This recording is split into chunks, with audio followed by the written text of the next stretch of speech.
유튜브로 읽는 박정희 전기 10권 10월의 결단 중화학공업 건설의 길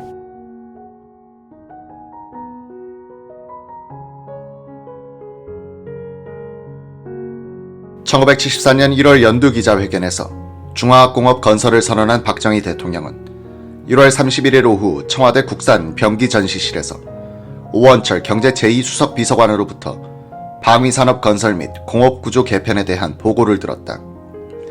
오 수석이 보고하기 전 의전실에 브리핑에 적어도 4시간은 걸릴 것 같다라고 하니 의전실 쪽에서는 각하의 결정사항이다. 그날 오후 각하 일정은 없다고 했다. 이렇게 해서 두 가지 중요한 안건이 동시에 상정됐다. 이날 보고로서 중화학공업과 방위산업은 접목이 되어 큰 울타리로 생각한다면 한 가지 사업으로 통합되는 것이다. 오 수석의 회고에 따르면 이날 브리핑은 중화학공업 건설에 국가의 명운을 걸기로 결심한 역사적인 사건이다. 박 대통령 이하 김종필 국무총리, 태완선 부총리, 남덕우 재무, 유재흥 국방, 이낙선 상공, 장예준 건설, 최형섭 과기처, 민관식 문교, 신문택 국방과학연구소 소장, 청와대에서는 김정년 비서실장 이하 관계특별보좌관, 수석비서관이 참석했다. 좁은 방에 큰 의자는 3개만 놓고 나머지는 소형 간이 의자를 놓을 수밖에 없었다. 이렇게 작은 방에서 국무회의격인 회의가 개최된 이에는 전무후무했다. 오후 1시가 가까워오자 각 장관들이 속속 도착했다. 장관들은 장소가 어딘지 몰라 직원들의 안내를 받아서 들어왔다. 이들은 방에 들어오자마자 진열된 병기를 보고 모두 놀라는 눈치였다. 우선 청와대 안에 병기 진연실이 있는 것을 보고 박 대통령의 방위산업에 대한 강한 의지를 피부로 느꼈다. 그간 개발된 국산 병기의 종류에 놀라는 듯했고 신기해했다. 박 대통령도 그런 뜻으로 전시실을 만든 것이다. 오후 1시 정각에 회의가 시작됐다. 회의라고 했지만 오 수석의 브리핑이었다. 오 수석은 방위산업 및 중화학공업 건설 계획에 대해서 그동안 박 대통령에게는 수시로 보고를 했지만 체계적으로 설명하는 것은 이번이 처음이었다. 그는 박 대통령이 세부 계획에까지 확신을 갖도록 해야 한다고 마음먹었다. 국무총리 이하 국무위원은 중화학공업 육성 내지는 공업구조 개편에 대해서 처음으로 설명을 듣는 기회였다. 이 회의에서 반대가 나오면 중화학공업은 출발도 하기 전에 백지화된다. 오 수석으로서는 사활을 거는 중대사가 된 것이다.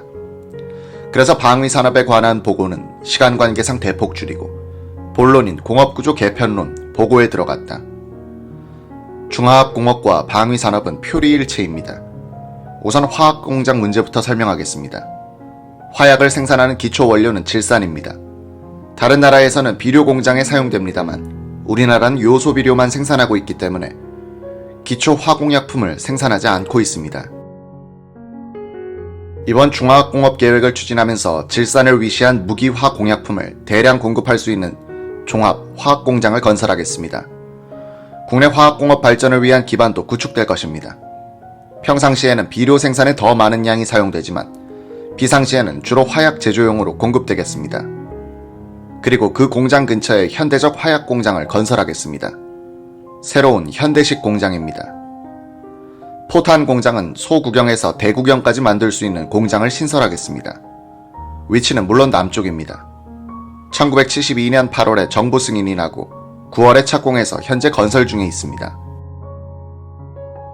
포탄을 생산하는데 화약도 필요하지만 탄피로서 노쇠가 필요합니다. 소구경탄에 납도 필요합니다. 그래서 이 3가지 금속, 즉 동과 아연과 납의 재련소를 온산공업기지에 건설하게 됩니다. 두 번째가 조선소입니다.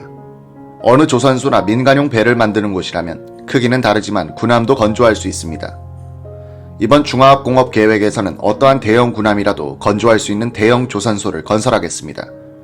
필요하다면 초대형 항공모함도 건조할 수 있는 시설을 갖춰놓겠습니다. 이 계획에서 새로 건설하는 조선소는 보안상 진해 해군기지 가까운 곳에 위치하게 될 것입니다. 해군이 방어를 맡아주게 되기 때문입니다. 가능하다면 진해만 안에 건설토록 하겠습니다. 전자병기는 구미공업기지에서 생산하게 됩니다. 기존 공장도 공업기지로 이전시키며 신설되는 전자병기 공장은 공업기지 외에는 건설하지 못하도록 하겠습니다. 끝으로 기계공업 쪽입니다. 방위산업의 근간은 기계공업입니다. 그런데 우리나라의 기계공업은 아직 유치원 단계입니다. 이번 기회에 국제적 기계공업으로 키워나가겠습니다. 어떠한 기계 제품도 만들 수 있는 기계공업, 즉 정밀기계 제품부터 초대형 제품까지 못 만드는 것이 없는 기계공업으로 만들겠습니다. 이런 기계공장들을 한 곳에 모아서 창원에다 건설하겠습니다. 저는 일본 용역회사에 부탁해서 일본에서 제일 큰 기계공장의 규모를 알아달라고 했습니다. 2, 3일 전에 들어온 보고는 일본의 제일 큰 기계공장은 히타치라고 합니다. 히타치는 전기 제품부터 기계 일체를 생산하고 있습니다. 발전소도 만들고 있고 군함에 쓸 대형 엔진도 제작하고 있습니다. 기차와 변기도 만들고 있습니다. 못 만드는 기계가 없습니다. 소위 종합 기계 메이커입니다. 지금 중화학 공장을 추진하면서 우리나라는 히타치 기계 공장과 똑같은 규모의 공장을 한 세트만이라도 설치하고자 하는 겁니다. 창원 공업기지에 모아서 건설코자 합니다. 각하, 창원 기계공업기지가 완성되면 각종 대구경포에서부터 탱크, 장갑차가 생산되고 항공기용 제트 엔진에서부터 군함에 쓸 대형 엔진까지도 모두 생산 가능합니다. 방위산업의 기초 소재가 되는 특수강 공장도 최신 공장을 건설하겠습니다. 민수용으로는 각종 기계뿐 아니라 산업용 기계 및 장치, 선박 또는 자동차 부품, 객차, 기관차, 선박용 초대형 엔진 등이 나오게 됩니다. 화학공장 등 각 플랜트도 생산됩니다. 과거에는 완전히 수입에 의존하던 발전소도 제작할 수 있게 될 것입니다. 계획만 잘 짜면 변기나 민수품이 동일한 기계공장에서 생산이 가능합니다. 바로 창원에 이러한 시설을 갖추고자 합니다. 각하, 중화학공업 육성이나 방위산업 육성이나 똑같은 하나의 사업입니다. 변기란 중화학공업에서 나오는 제품입니다. 중화학공장은 평상시에는 산업기계를 만드는 곳이고 비상시에는 변기가 나오는 곳입니다. 후진국에서는 중화학공업이 발달되어 있지 않기 때문에 외국에서 변기를 사게 되는 것입니다. 그렇다고 후진국이 중화학공업을 육성할 수 없습니다. 돈과 기술이 없다는 것도 문제지만 가장 큰 애로점은 수요가 없다는 것입니다. 그런데 지금 우리나라에서는 수요가 생겨난 것입니다. 산업기계 쪽에서도 수요가 생겨났고 방위산업 쪽에서 수요가 나왔습니다. 이 좋은 기회를 놓치면 언제 또 이런 기회가 올지 모르겠습니다. 지금 중화학공업과 방위산업은 상부상조하는 역사적인 절호의 기회입니다. 후진국에서 중화학공업, 특히 기계공업을 육성 못하는 또 하나의 이유가 기술 부족입니다. 성능이 나쁜 기계는 국내에서건 해외에서건 사주는 사람이 없습니다. 더욱이 변기라는 것은 성능을 발휘하지 못하는 한 쓸모가 없습니다. 그런데 우리나라에서는 미군 변기와 성능이 똑같은 변기를 생산할 수 있는 기술 개발을 끝낸 단계입니다. 고도의 변기도 국산화할 수 있다는 자신이 생겼습니다. 국제 수준의 변기를 만든다는 것은 우리나라 기계공업의 수준을 국제 수준까지 일시에 향상시킬 수 있다는 가능성을 말해줍니다. 고쳐 말하면 방위산업을 육성함으로써 기계공업의 수준이 향상돼 산업기계의 수출까지 가능해진다는 뜻입니다. 일석이조입니다. 검사 제도를 확립시키는 것도 똑같습니다. 변기 생산을 할 때 검사 방법을 그대로 쓰면 산업기계도 품질을 보장할 수 있게 됩니다. 기능공이나 기술자의 자질 향상도 정밀 변기를 만들어 봄으로써 가능하다고 보입니다. 공업의 지방분산 문제도 방위산업을 육성할 때 해결하는 것이 좋겠습니다. 서울이나 수도권에 있는 어느 기업체가 만사가 불편한 시골 구석에 가겠다고 나서겠습니까? 그러나 방위산업을 하고자 하는 기업에 대해 정부에서 적극적으로 지원해주면서 방위산업의 보안 때문에 창원으로 가라고 권하면 그때 비로소 가능하다고 보입니다. 즉, 공업의 지방 분산과 방위산업의 안보 문제가 동시에 이루어질 수 있습니다. 중화학공업 육성은 만일 지금 안 한다 해도 어느 때인가 꼭 해야 하는 사업입니다. 방위산업도 똑같은 입장입니다. 그렇다면 중화학공업과 방위산업을 따로 분리해서 육성하는 것보다는 이 두 사업을 같은 울타리 안에서 생각해서, 즉, 한 시스템으로 생각해서 추진하는 것이 합리적이고 경제적입니다. 우리나라의 현 실정으로 보아서는 방위산업 쪽을 전면에 내세우고 기계공업을 육성해야 출발이 용이하다고 판단됩니다. 이런 의미에선 안보 문제가 초긴장에 이르고 있는 최근의 사태가 중화학공업을 육성하는 절호의 기회라고 생각됩니다. 병기 생산 쪽에서만 생각해도 세계 최신 기계를 설치한 현대식 새 공장에서 대포나 탱크가 쏟아져 나온다면 국군 병사도 그 성능을 믿어주고 사기가 충천할 것입니다. 어두컴컴한 하코방 공장에서 정밀 병기가 나오는 장면이 신문에 공표된다면 병사들의 사기뿐 아니라 국민들도 실망할 것입니다. 이런 의미에서 중화학 공장의 웅장한 모습들은 국민의 사기 진작에도 큰 역할을 할 것으로 기대됩니다. 국민들은 우리나라가 총 한 자루도 못 만드는 데 비해 북한은 개인 화기는 물론 대포, 탱크, 잠수함까지 만들어 쓰고 있다고 알고 있습니다. 이번 중화학공업 건설로서 우리나라의 병기 생산 능력을 북한이 감히 따라오지 못하는 수준으로 끌어올리고자 합니다. 아울러 미국을 위시한 우방국에도 우리나라의 국력을 과시하겠다는 계획입니다. 오 수석은 여기까지 설명하고 말을 끊었다. 박 대통령을 보니 만족해하는 듯했다. 박 대통령은 빙그레 웃으며 오 수석 커피나 한 잔씩 들고 계속하지 라고 했다. 브리핑 시간은 벌써 2시간을 훨씬 넘어섰다. 장관들이 더 급했던 모양이었다. 생리작용도 필요했고 담배 생각도 났을 것이며 더구나 딱딱한 소형 의자에 앉아서 2시간이나 브리핑을 듣자니 피로했을 것이다. 한쪽에서는 직원들이 커피를 준비하느라 비상이 걸렸다. 장관들은 방에서 나와 화장실에도 가고 담배도 피웠다. 신선한 공기를 마신 후 다시 방으로 들어오면서 어디서 구했는지 재떨이를 갖고 왔다. 커피를 마신 후 브리핑은 다시 시작됐다.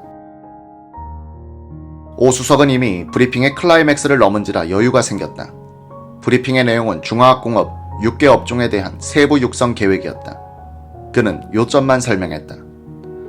겨울철이라 해는 이미 기울기 시작했다. 브리핑이 4시간 가까이 걸린 셈이었다. 그는 브리핑 자료의 마지막 장을 들추었다. 여기에는 큰 글씨로 감사합니다 라는 5자만 써 있었다. 오 수석은 오른쪽 손에 브리핑 봉을 수직으로 든 정자세로 이상으로 브리핑을 마치겠습니다 라고 했다. 이 순간 장내는 일시에 조용해졌다. 박 대통령의 차례가 된 것이다. 박 대통령은 소파에 기대던 몸을 일으켜 꼿꼿이 세우고는 양손을 무릎 위에 올려놓았다. 오 수석, 돈이 얼마나 들지? 온화한 표정에 조용한 말투였다. 내 외자 합쳐 약 100억 달러입니다. 박 대통령은 고개를 한번 천천히 상와로 움직이더니 먼 산을 바라보듯 시선을 위로 옮겼다. 남재무, 돈을 낼 수 있소. 박 대통령은 바로 뒷줄에 있던 남덕우 재무장관을 돌아보지 않은 채 질문을 했다. 박 대통령의 이 뜻은 돈을 마련해보라는 지시와 같은 내용이다. 남 장관은 액수가 커서 라며 말을 잇지 못했다. 박 대통령은 엄숙하나 조용한 말투로 내가 전쟁을 하자는 것도 아니지 않느냐 하고는 말을 끊었다가 천천히 입을 뗐다. 일본은 국가의 운명을 걸고 전쟁을 일으켰는데도 국민들은 기꺼이 따라주었다. 박 대통령은 말을 또 끊고 잠시 후 이렇게 말했다. 태평양 전쟁 때 패전을 해서 국민들에게 엄청난 피해를 주었지만 박 대통령은 여기서 또 말을 끊은 후 이 정도의 사업에 협조를 안 해줘서야 되나 라고 말했다. 박 대통령은 김종필 국무총리를 향해 일방적으로 통보하듯이 단호하게 말했다. 총리를 위원장으로 하는 중화학공업추진위원회를 구성토록 하시오. 그리고 중화학공업을 육성하는 데 필요한 외자 도입 조치를 하시오. 이것으로 역사적인 회의는 끝났다. 이날 박 대통령의 결심에 의해 1972년 10월 17일에 유신 쿠데타의 목표와 의의는 중화학공업 건설로 설정된 셈이다.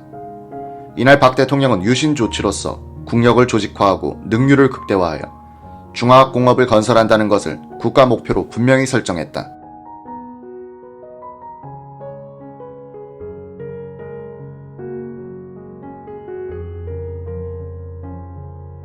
(5.16) 군사 쿠데타가 근대화 혁명을 목표로 하여 성공시킴으로써 (5.16) 군사혁명이란 호칭을 받아도 손색 없게 됐다면 17 유신 쿠데타는 중화학공업 혁명을 이룩했으나 아직 쿠데타 대접을 받고 있다. 중화학공업 건설의 참모장 역할을 했던 오원철 씨의 주장을 소개한다. 중화학공업 건설의 중간 목표는 100억 달러 수출, 1인당 1000달러 국민소득을 1980년대 초에 이룩함으로써 국력면에서 북한을 압도, 북한으로부터의 위협에 대처하자는 것이었다. 10월 유신은 대통령 간선제 등 체제 개혁이었고 중화학공업은 10월 유신의 혁명 과업이었다.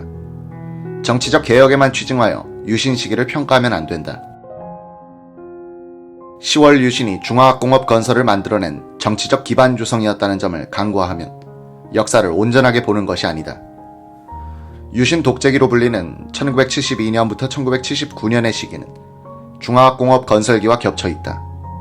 이때 건설한 조선, 전자, 기계, 제철, 자동차, 석유화학, 원자력 등 중화학공업이 그 뒤 한국을 세계 10대 경제대국으로 밀어올렸다. 동시에 1970년대 중반에 가서부터는 북한을 경제적으로 완전히 압도하게 됐고 연간 군사비 지출에서도 남한이 앞서게 된다. 1980년대의 민주화도 중화학공업이 뒷받침된 경제성장이 없었다면 불가능했을 것이다.